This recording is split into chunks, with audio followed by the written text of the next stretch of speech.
vous recommande la boutique La Londoloise chez Judith Londolé.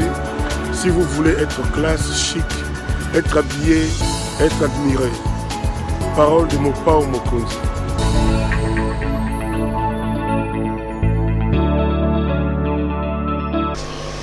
Madame, Messieurs, bonsoir. Je suis heureux de vous retrouver pour ce nouveau numéro de l'émission Contre nous soit dit, ce magazine d'analyse d'actualité politique. Avec un invité sur le plateau, nous prenons des questions majeures qui retiennent l'actualité dans ce domaine. On les met sur la table et avec lui, on tente de les décrypter. Vous le savez, l'actualité politique dans le pays reste dominée par les remue-ménages qui existent désormais entre Félix-Antoine Tshisekedi Tshilombo, président de la République, et son allié Joseph Kabila Kabange. Le chef de l'État a décidé de rompre ce mariage. Il annonce qu'il va nommer un informateur et de cet informateur-là sera issue une nouvelle majorité, union sacrée, pour avoir un gouvernement qui travaillera en harmonie avec lui. Aujourd'hui, on va essayer de faire une lecture du discours du président de la République. Y a-t-il des traces de spiritualité à l'intérieur de ça? Parce qu'il semble qu'on dit rien ne peut arriver si Dieu ne le décide. Qu'est-ce que Dieu pense du Congo et pense de Félix-Antoine Tshisekedi? J'ai tenté aujourd'hui de décortiquer ce thème-là. Pour en parler, quelqu'un que je reçois sur ce plateau, non pas pour la première fois, c'est un habitué, un ami, un frère. C'est l'évangéliste Blanchard Bolola. Évangéliste, bonsoir. Bonsoir, monsieur Perrault. Comment vous allez? Je vous rapproche de votre micro. Dieu nous fait du bien, Dieu nous garde. Nous espérons que la main de Dieu est en train de conduire les cours des événements dans notre cher et beau pays. Je suis quand même surpris, hein? Vous êtes aussi avocat, hein? Je rappelle que vous êtes aussi avocat, mais vous êtes un homme de Dieu, un évangéliste. Qu'est-ce qu'un évangéliste vient faire, vient commenter dans les choses de ce monde, dans la vie politique? Est-ce que vous n'êtes pas de ceux qui pensent que le ministère était exclusif par rapport à l'action politique, ou vous dites plutôt, tout en étant évangéliste, je suis aussi un Congolais, je peux donc opiner sur la bonne marche de la politique de mon pays? Merci beaucoup pour cette question si pertinente. Vous savez, lorsque Dieu nous envoie sur la terre, il choisit la voie de la famille. Nous ne tombons pas comme les gouttes de la pluie. Nous venons sur la terre au travers l'adresse de nos parents et nous naissons dans un cadre familial et de ce fait, nous appartenons à un clan, une tribu et à une nation. Et Dieu a donné la responsabilité aux hommes d'organiser la société, la cité. Et c'est ce qu'on appelle la politique. C'est l'art de gérer la cité. Et les chrétiens doivent apporter leur part des contributions. Chrétien, oui, mais homme de Dieu, je parle de, vous êtes quand même détenteur d'un ministère. Je vous ai présenté comme évangéliste. Oui, je suis en train d'en venir. Nous avons vu, vous savez, lorsque le Seigneur appelle son serviteur, l'appel est lié à des missions spécifiques. Il y a d'abord la mission générale, aller partout dans le monde, faites de toutes les nations mes disciples. Et puis à chaque appel, il y a une mission spécifique. Il y a de ces hommes de Dieu, de ces servants de l'Éternel qui ne sont appelés qu'à rester dans les champs de l'évangélisation. Il y a aussi des hommes à qui Dieu confie une mission particulière pour impacter sur le destin de la nation. Donc, être chrétien, serviteur de Dieu, n'est pas incompatible pour impacter la vie de la nation. Non, mais le problème, c'est celui-là. C'est-à-dire que lorsqu'on est homme de Dieu et que finalement, on fait des opinions politiques, vous savez que la politique, c'est un monde impitoyable où on doit choisir soit de la gauche, soit de la droite. Or, un homme de Dieu, en principe, doit être au milieu du village. Rappelez-vous de ce qui est arrivé au pasteur Mukuna, au pasteur Koutino. Si vous vous opinez contre moi qui suis de la Mouka, je me sentirais mal à l'aise en venant exposer mon problème à un pasteur que je connais proche du FCC, par exemple. Est-ce que, en entrant dans la politique, en donnant des opinions politiques, vous n'êtes pas en train de travailler contre l'œuvre de Dieu et contre les enfants du Seigneur? Vous savez, l'homme de Dieu ne donne pas des opinions favorables à un groupe ou défavorables à un autre groupe. L'homme de Dieu traduit la pensée de Dieu. Il est serviteur de Dieu, il est porte-parole de Dieu pour donner les messages de l'évangile. Le mal est que, au lieu de servir le Seigneur, si on choisit la voie de se servir du Seigneur pour atteindre ses objectifs, c'est ça le mal. Parce que l'Église doit apporter la force morale. Parce que tous les politiciens, que ce soit de gauche ou de droite, viennent à l'église. L'homme de l'église, c'est-à-dire les ministres de l'évangile, les sacrificateurs, doivent garder une certaine, j'aimerais emprunter les termes, une certaine distanciation avec la politique pour maintenir cette neutralité objective. Mais lorsqu'il a des opinions qui peuvent coïncider à un camp ou à un autre, mais si c'est là la vérité, il ne doit pas avoir peur de dire la vérité. Nous sommes proches de la vérité, nous passons les messages de Dieu, nous demeurons dans ça. Si le Seigneur me donne une vision, me donne une pensée comme serviteur de Dieu, je dois le dire, mais je dois choisir la voie de la sagesse. Merci beaucoup, évangéliste Blanchard. Aujourd'hui, je vous ai appelé parce que je voulais un peu avoir la lumière, qu'elle soit scientifique, qu'elle soit spirituelle, qu'elle soit divine, sur les événements qui se passent au Congo. Je sais que vous êtes amoureux d'un ouvrage qu'on a présenté lors de votre dernier passage ici sur ce plateau. Je voulais qu'on en parle un peu. Vous savez que le président de la République a tenu un discours, c'était le 6, et aujourd'hui, il a réaffirmé son discours. En clair, le chef de l'État a rompu le mariage avec Joseph Kabila. Vous, en tant qu'homme de Dieu, vous, en tant que scientifique, en tant qu'un intellectuel, comment avez-vous jugé le message de Félix Antoine Tshisekedi à la nation? Merci beaucoup pour cette question. Je crois que, comme vous l'avez dit, mes interventions souvent sont inspirées d'un ouvrage. L'ouvrage dont je n'en suis pas l'auteur, c'est l'œuvre du fait Émile Kamimbaya Ngulu, un Congolais à qui Dieu a donné un message sur les destins prophétiques de cette nation, parce que dans cet ouvrage, il démontre que nous ne sommes pas n'importe quelle nation, mais nous sommes une nation choisie par l'Éternel, nous sommes les projets de Dieu pour ce temps de la fin. Et il démontre par des faits historiques, scientifiques et bibliques que nous avons un rôle à jouer pour les relèvements de l'Afrique et pour l'avènement de l'évangélisation mondiale. Et nous sommes dans cet ouvrage en page 11. Il dit et l'ouvrage s'appelle comment d'ailleurs? Le plan de Dieu pour la RDC. Je vous remets juste le temps de demander à nos téléspectateurs de regarder Ministère révolutionnaire du Verbe et de l'Esprit, le plan de Dieu pour la RDC. Si vous pouvez donc permettre à nos téléspectateurs de voir l'auteur de l'ouvrage, c'est M. Émile Kamimbaya Ngulu, serviteur de l'Éternel. Et lors de la dernière émission, vous avez suivi tous les détails sur cet ouvrage qui renferme un peu ce qui doit venir dans les jours qui arrivent ici en République démocratique du Congo. Vous aviez la parole. Oui. Il dit ceci, en page 11. Il donne les raisons qui ont poussé à écrire, à mettre par écrit les pensées que le Seigneur lui a inspirées. Il dit, en permettant aux dirigeants d'aujourd'hui et de demain de préciser la direction de leurs pensées, de les anoblir et de mieux canaliser leurs actions. Vu que les temps qui viennent nous feront entrer dans une zone de turbulence qui prolongera la nation et le monde entier dans un grand désarroi et désespoir. Quant à notre sort en tant que nation, la situation risque d'être plus complexe à cause de notre apprentissage de la démocratie, du manque de culture démocratique de nos dirigeants et de notre peuple, et le cœur non préparé à accepter la défaite électorale. Parce que je crois, c'est l'auteur qui parle, que la RDC a accompli son cycle du désert et de sa formation à l'instar d'Israël, et que nous devons maintenant entrer en possession de notre Canaan ou héritage national, c'est-à-dire vie de bonheur, de dignité, de prospérité. Mais avant d'évoluer, l'auteur est en train d'appeler à la conscience des acteurs politiques. Mais il dit quelque part, je crois, ce n'est pas Dieu qui parle, hein? C'est lui qui parle. Oui, il parle. Il parle comme celui qui a reçu la grâce d'écouter la voix de Dieu, d'avoir les révélations. Il démontre que, en permettant aux dirigeants d'aujourd'hui et de demain de préciser la direction de leurs pensées, c'est-à-dire que lorsqu'on vient en politique, lorsqu'on a les privilèges de présider aux destinées de tout un peuple, d'une nation prophétique comme la République démocratique du Congo, on doit préciser la direction de ses pensées. On ne doit pas improviser. Voilà pourquoi les chefs de l'État, après avoir initié les consultations, après avoir été à l'écoute de son peuple, après avoir été en contact avec les desiderata de toutes les forces vives de la nation, les chefs de l'État a levé l'option, ou il a levé des options. Entre autres, il a décidé de mettre un terme à la coalition FCC Cash. Pourquoi? Parce que c'est lui qui a des comptes à rendre à la nation. C'est celui que le peuple a choisi pour présider à sa destinée durant ce quinquennat.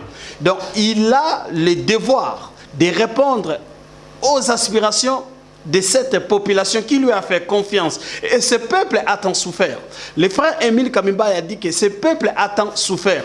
Et il dit, depuis 60, jusqu'à nos jours, la République démocratique du Congo est en train de tourner en rond.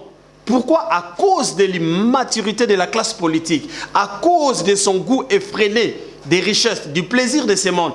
Au lieu de planter un leadership serviteur, les politiciens, les leaders politiques sont en train de se servir au lieu d'être au service du peuple. Parce qu'un leader, c'est qui, M. Perrault? Un leader, c'est cette personne qui a la capacité d'identifier les vrais problèmes de son peuple et d'en apporter des solutions adéquate. Je crois qu'après avoir été en contact avec la masse, avec les forces vives de la nation, le chef de l'État a compris qu'il faut maintenant apporter des changements. Donc vous pensez que la rupture avec Kabila est une décision qui valait sa peine, qui va nous amener vers les changements? Je suis en train de faire la lecture par rapport à une décision. Okay. Le chef de l'État a pris une décision. Et le chef de l'État c'est la personne la mieux renseignée de la République parce qu'il a tous les services. Et après avoir consulté la masse, le chef de l'État, étant le garant des institutions, le garant du bon fonctionnement des institutions, a levé l'option de mettre un terme. Parce que, selon son discours, il dit que cette coalition a plombé les espoirs de la population. Et lui, comme garant de la nation, il décide de mettre un terme à cette coalition, enfin de mettre en place un informateur qui va identifier la nouvelle majorité, parce que selon lui, la majorité parlementaire est effritée. Et à l'issue de l'identification de la majorité, mettre en place un nouveau gouvernement qui va répondre aux aspirations du peuple. Et Émile Kamimba a dit ceci: la RDC est un pays des rendez-vous manqués. Il nous rappelle qu'en 1960, notre pays a accédé à la souveraineté internationale. On a eu l'indépendance. Le peuple a eu beaucoup d'espoir. Il dit avec l'indépendance, il va voir l'amélioration de ses conditions de vie. Peu de temps après, la crise s'installe parmi les politiciens. Les politiciens brouillent la carte. Le peuple était les dindons de la farce. Le peuple a vu ses espoirs être déçus. Le maréchal Mobutu a tranché, il prend le pouvoir. Le peuple dit que les jeunes Mobutu prend les commandes de la nation. Il y a un engouement, il y a l'espoir. Le peuple a placé beaucoup d'espoir dans les régimes de Mobutu. 32 ans après, nous tous, nous nous rappelons ce qu'a produit ces régimes. Le vent est venu de l'Est avec Mouzé Laurent Désiré Kabila. On dit la prise de conscience, le changement. Mouzé est venu, peu de temps après, Mouzé est parti. Son fils le remplace, Joseph Kabila. Joseph Kabila prend le pouvoir, la jeunesse se console encore, c'est notre saison, la jeunesse prend les commandes du pouvoir. 18 ans après, tout le monde, toute la population a voulu d'un changement. Aujourd'hui, c'est son Excellence, Monsieur le Président de la République, Félix Antoine Tshisekedi, qui est là. Maintenant, nous devons mettre un terme à ce cycle de désespoir. À chaque fois que le peuple a un espoir, à chaque fois qu'un événement vient pour donner de l'espoir, souvent ça reste lettre morte. Je crois que le président de la République veut aussi marquer l'histoire, veut marquer son mandat en identifiant quel est le vrai problème de la population et en apporter les solutions adéquates. Mais pour atteindre ces objectifs, nous devons, nous, peuple congolais, d'abord procéder au changement de mentalité. Parce que les vrais problèmes de cette nation, c'est les problèmes de valeurs. Là, aucune nation, aucun peuple n'a bâti son avenir, son devenir par des antivaleurs. Aujourd'hui, avec les antivaleurs tels que la corruption qui gangrène la nation, les favoritismes, les clientélismes, les tribalismes, l'intolérance, avec ces antivaleurs, nous n'allons pas construire les Congos. Qu'est-ce que Dieu dit par rapport à la RDC? J'aimerais qu'on rentre dans les livres, parce que bon, finalement, je suis un peu partagé. Je ne sais pas, je dois vous amener sur un terrain politique, je dois rester avec vous sur un terrain spirituel. Si on va en politique, on dira au président de la République que lui-même est allé signer les accords. Personne ne lui avait demandé de signer les accords avec Kabila. Maintenant, il trahit les accords. Les gens vont dire qu'il n'a jamais respecté les accords. Si on va dans un monde spirituel, j'ai vu une prophétie en train de circuler dans les réseaux sociaux ici, rendue par d'ailleurs les pasteurs du président, le pasteur Roland Dano, où il expliquait que dans les 6 mois qui arrivent, vous allez voir. Est-ce que ce qui arrive ici actuellement, le désordre, la déchéance du mariage FCC Cash, rentre-t-il dans le plan des dieux pour le pays, tel que Émile Kambimba il a dit, ou c'est plutôt un problème politique, des hommes politiques qui décident par jeu politique, de se comporter comme ils veulent? J'aimerais faire parler l'auteur. Nous sommes à la page 71. Il dit, bien aimé, la crise multiforme que connaît le Congo actuellement n'a pour but que d'amener le peuple congolais dans une situation tellement difficile qui les conduira, ainsi que ses dirigeants païens comme chrétiens, à tourner leur regard vers le Dieu de l'histoire qui conduit le destin des nations pour que s'accomplissent au Congo les miracles de l'histoire. Afin que l'histoire et le monde entier puissent en témoigner en disant qu'il y a une nation au cœur de l'Afrique menacée par un destin tragique suite à son apprentissage de la politique, arrivée au bord de l'abîme et de l'explosion, échappant miraculeusement à ce destin à cause des hommes pleins d'amour pour Christ. C'est-à-dire quoi? Le frère Émile Kambimba a vu des choses. Il a dit ces choses dans une période non suspecte. Parce que Émile Kambimba... Il faut quand même qu'on se rappelle que le livre a été édité, le livre a été publié, écrit, je crois, en 2002 ou 2000. Le livre a été publié à titre posthume en 2012. Mais lui, il est mort en 2008. Mais le pensée ici, il a consigné en 2004. Okay. En 2004. Mais c'est sa vision. Donc on ne peut pas dire qu'il a écrit ça parce qu'il a vu... Non. Dieu l'a parlé. Dieu lui a... Parce qu'Émile Kambimba, pour rappeler à ceux qui nous suivent, fut un militaire, un officier des forces armées zaïroises, un éphoïste, un instructeur. Un instructeur à la base de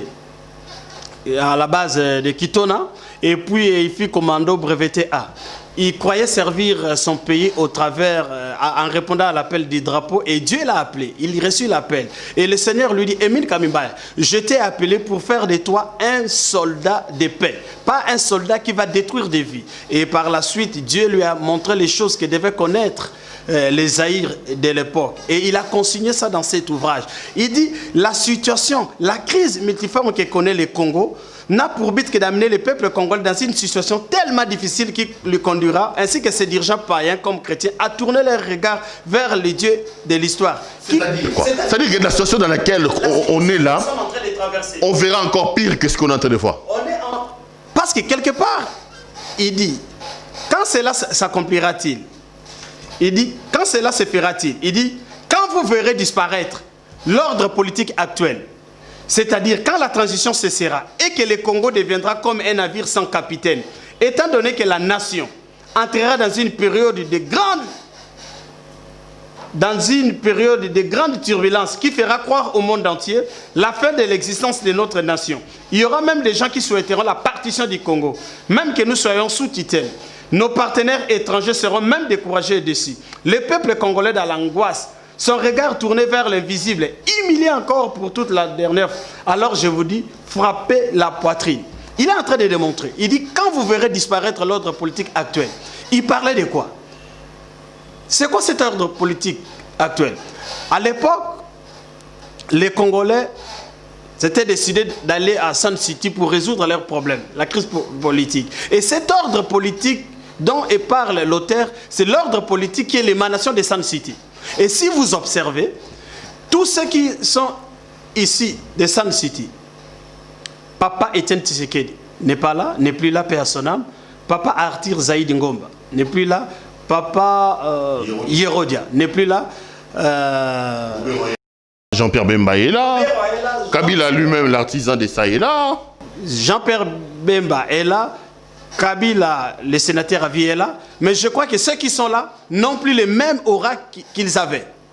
La prophétie est en train de courir et de s'accomplir. Il dit, lorsque vous verrez cet ordre politique disparaître, étant donné que la nation entrera dans une grande zone de turbulence, mais Émile Kamimbala est en train d'aviser la classe politique. Il dit, vous qui aurez la grâce et le privilège de présider au destin de cette nation, ne vous fiez pas seulement à votre vision politique, à votre calendrier politique, mais cherchez à connaître le plan de Dieu pour cette nation, les assignations spécifiques de cette nation, parce que la crise de cette nation, elle est premièrement spirituelle. Et lorsque nous parvenons à résoudre la cause de la crise, c'est alors que le schéma va se dessiner. Voilà pourquoi... Nous sommes où par rapport à cette prophétie? Est-ce qu'on est déjà dans cette période trouble? Parce que la prophétie, elle est quand même assez apocalyptique. Hein. Il vous dit qu'il y aura l'angoisse. La prophétie nous dit que le pays sera déchiré, que beaucoup vont... Apparemment, nous n'en sommes pas encore là. Vous savez, si vous observez la situation de notre pays depuis Sun City jusqu'à aujourd'hui, les grandes lignes qu'Émile Kamimbaya a dit sont en train de s'accomplir. Mais il dit ceci, malgré tout ça, la stratégie de Dieu pour sortir cette nation de l'impasse, nous sommes à la page 24, la stratégie de Dieu pour sortir cette nation de l'impasse, la stratégie que Dieu a pour sortir cette nation de son impasse est unique, elle est spirituelle, elle est surnaturelle, elle ne sera ni militaire, ni spirituo-politique. C'est-à-dire quoi? Que ceux qui ont l'option de prendre les armes, ceux qui ont l'option de mettre le pays à sang, ils vont échouer. Pourquoi? Parce qu'il y a un Dieu qui contrôle, qui préside au destin de cette nation. Nous allons connaître des zones de turbulence, nous allons connaître des crises. Mais le prophète est clair, il dit, cette nation, le Congo ne fera pas naufrage. Et à chaque fois, les gens seront étonnés comment une nation qui était au cœur du chaos, au bord de l'abîme, mais échappa à ses destins chaotiques à cause des hommes et épris de l'amour de Christ. Mais pour manifester notre destinée, pour que notre destinée se manifeste, notre destin se manifeste, nous devons, nous Congolais, nous réconcilier à 3 dimensions. Il dit... Avant d'arriver là, vous n'avez toujours pas répondu à ma question, évangéliste. Le prophète dit ici que le pays traversera des moments compliqués. On sera comme un navire sans commandant. Beaucoup vont appeler au déchirement de ce pays. Il dit que les Congolais, certains vont même vouloir à ce qu'il y ait une partition du pays. Est-ce que nous y sommes? Sommes-nous déjà en train de vivre ces moments d'angoisse, ces moments chaotiques, ou c'est prémonitoire, c'est des choses qui doivent venir? Parce que ce qu'il dit là est lié à une promesse, parce qu'il nous dit... Si vous lisez les livres, que quand vous allez voir ces choses, réjouissez-vous. Devons-nous déjà commencer à nous réjouir, ou il faut d'abord qu'on attende des situations beaucoup plus calamiteuses, beaucoup plus compliquées que celles que nous vivons aujourd'hui? Je dis au peuple congolais, rassurez-vous, réjouissez-vous, parce que le Congo ne fera pas naufrage. Nous sommes dans une période où il y aura certes des moments difficiles, des moments compliqués, mais parmi des signaux forts de la manifestation du destin prophétique, il y a un acte que le président de la République a posé. Consacrer cette nation. Parce que le frère Émile en parle. Il dit, lorsqu'on aura consacré cette nation au Seigneur, c'est ce que le président a fait. Il a consacré cette nation au Seigneur. Il a recommandé la marche de la vie de cette nation entre les mains du Seigneur. Et le président de la République est appelé comme le numéro 1 de cette nation, à réconcilier le peuple avec lui-même. Le peuple congolais doit se réconcilier avec lui-même. Pourquoi? Parce qu'il y a eu trop de fractures. Il dit, dans notre apprentissage de la démocratie, dans notre marche démocratique, depuis 60 jusqu'à ces jours, il y a eu beaucoup de fractures, il y a eu beaucoup de blessures, il y a eu beaucoup de victimes. Toutes ces blessures-là doivent être pensées. Et c'est le leadership. Le président de la République doit jouir de ses compétences, de son leadership pour amener cette nation dans cet élan de la réconciliation. Parce que la réconciliation nationale, dit Émile Kamimbaya, c'est le fœtus qui porte notre destin prophétique. Non seulement nous devons nous réconcilier avec nous-mêmes, mais nous devons nous réconcilier avec notre environnement. Parce qu'il dit, le sang suit la nation. Trop de sang ont coulé. Et je salue le discours du président de la République lorsqu'il parle de cette population qui a connu des atrocités comme la victime du leadership politique. Donc, il y a eu trop de fractures. L'âme du Congo a été détruite. Mais aucun discours politique ne peut toucher l'âme, ne peut restaurer l'âme. Ça relève du rôle des sacrificateurs. Voilà pourquoi il dit, dans la manifestation de notre destin prophétique, les politiques que Dieu va susciter pour amener cette nation dans la conquête de sa destinée prophétique doivent aussi être en étroite harmonie avec les sacrificateurs. Mais il dit, parmi les choses qui nous bloquent dans cette nation, c'est une prêtrise inconsciente, non responsable de sa mission. Parce que lorsque la tempête a commencé à menacer, à faire chavirer la barque aux États-Unis, il dit, il y a eu un discours spirituel qui s'est levé avec Martin Luther King. Or, aujourd'hui, la sacrificature congolaise, au lieu d'apporter les solutions aux problèmes des Congolais, la sacrificature devient elle-même un problème. Et nous aussi, on avait notre Kimbangu quand même, hein? Il parle de Kimbangu.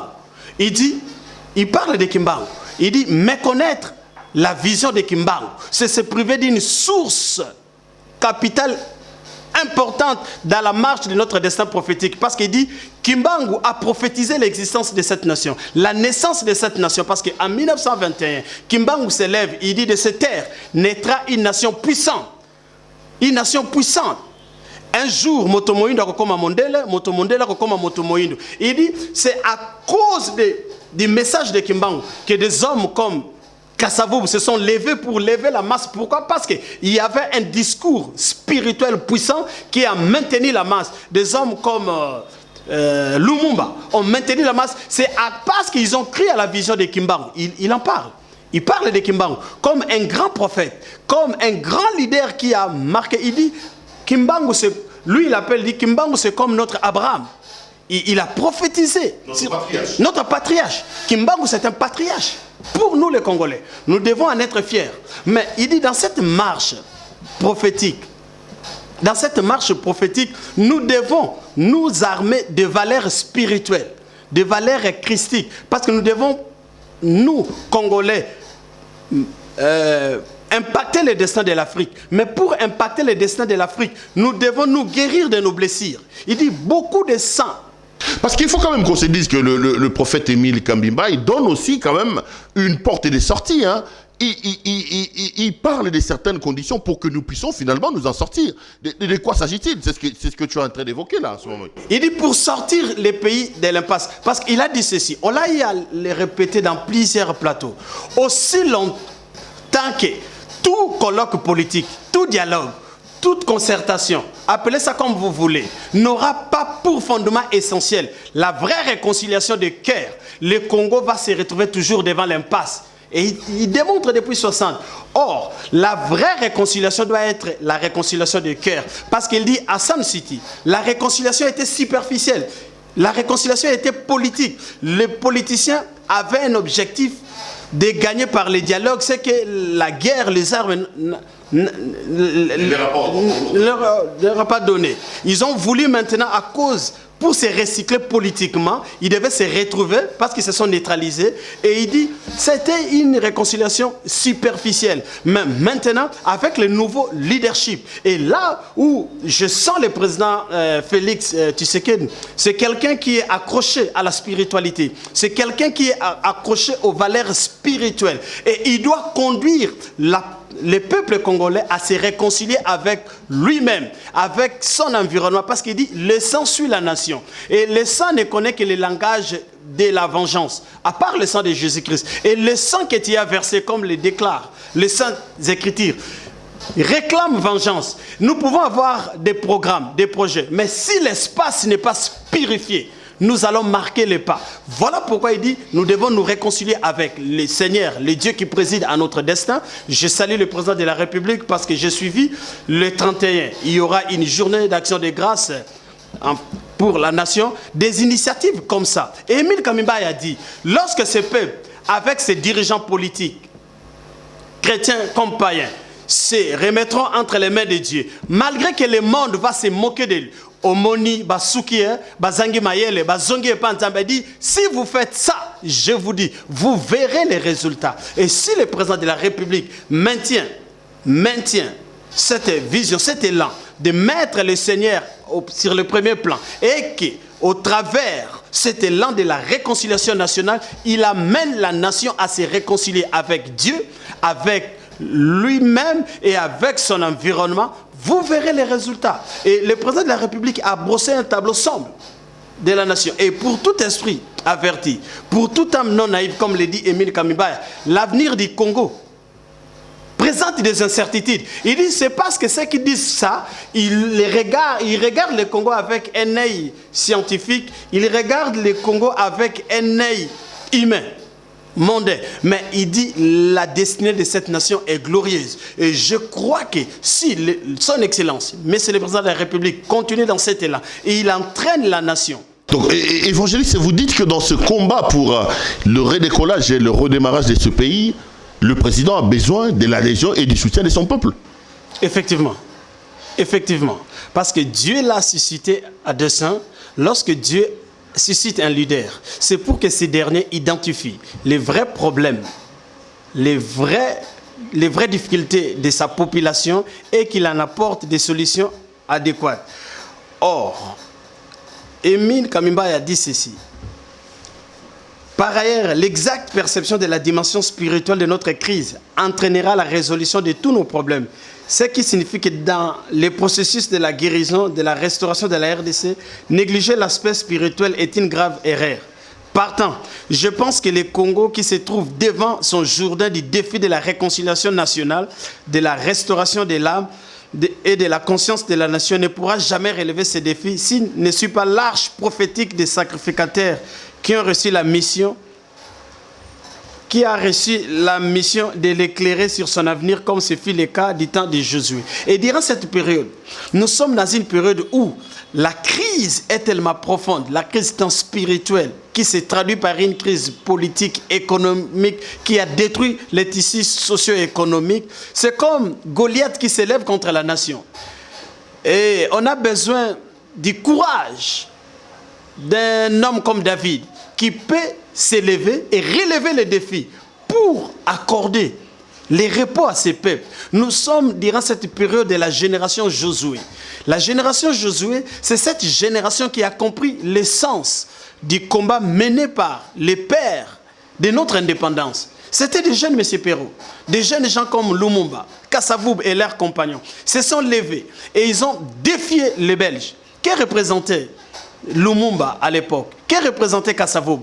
Mais à chaque fois que les Congolais étaient unis autour d'une cause nationale, les Congolais ont accompli les miracles. Et maintenant, nous avons besoin de la génération Josué, une élite qui comprend l'essence du combat mené par les pères de l'indépendance pour que le Congo accède à son Canaan.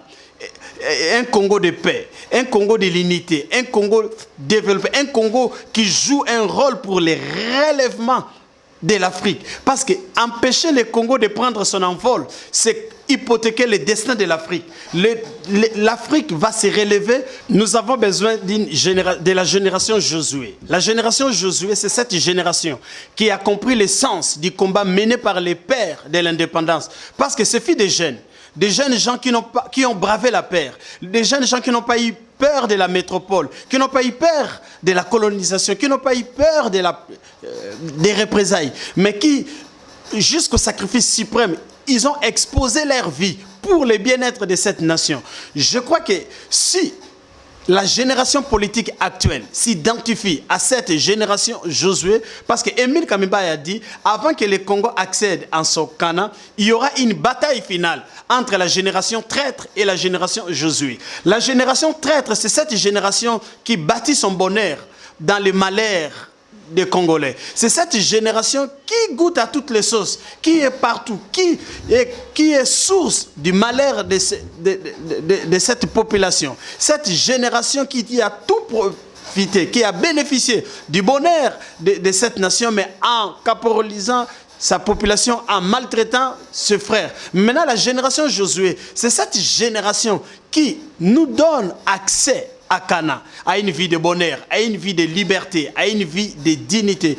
Nous croyons que les Congolais, une fois qu'ils auront identifié leur bonheur, ils auront identifié leur bien-être, nous devons bannir l'égoïsme, le tribalisme, le sectarisme, la violence, l'intolérance. Parce que le Congo n'a pas besoin du tribalisme. Le Congo n'a pas besoin de se faire la guerre. La guerre fratricide, nous n'avons pas besoin de ça. Voilà pourquoi le peuple congolais doit rejeter tout discours séparatiste. Parce que cette nation ne connaîtra jamais la balkanisation. Parce que Émile Kamimba a dit, tous les complots depuis 60 jusqu'à nos jours, visant à émietter cette nation, n'a pas pu se réaliser.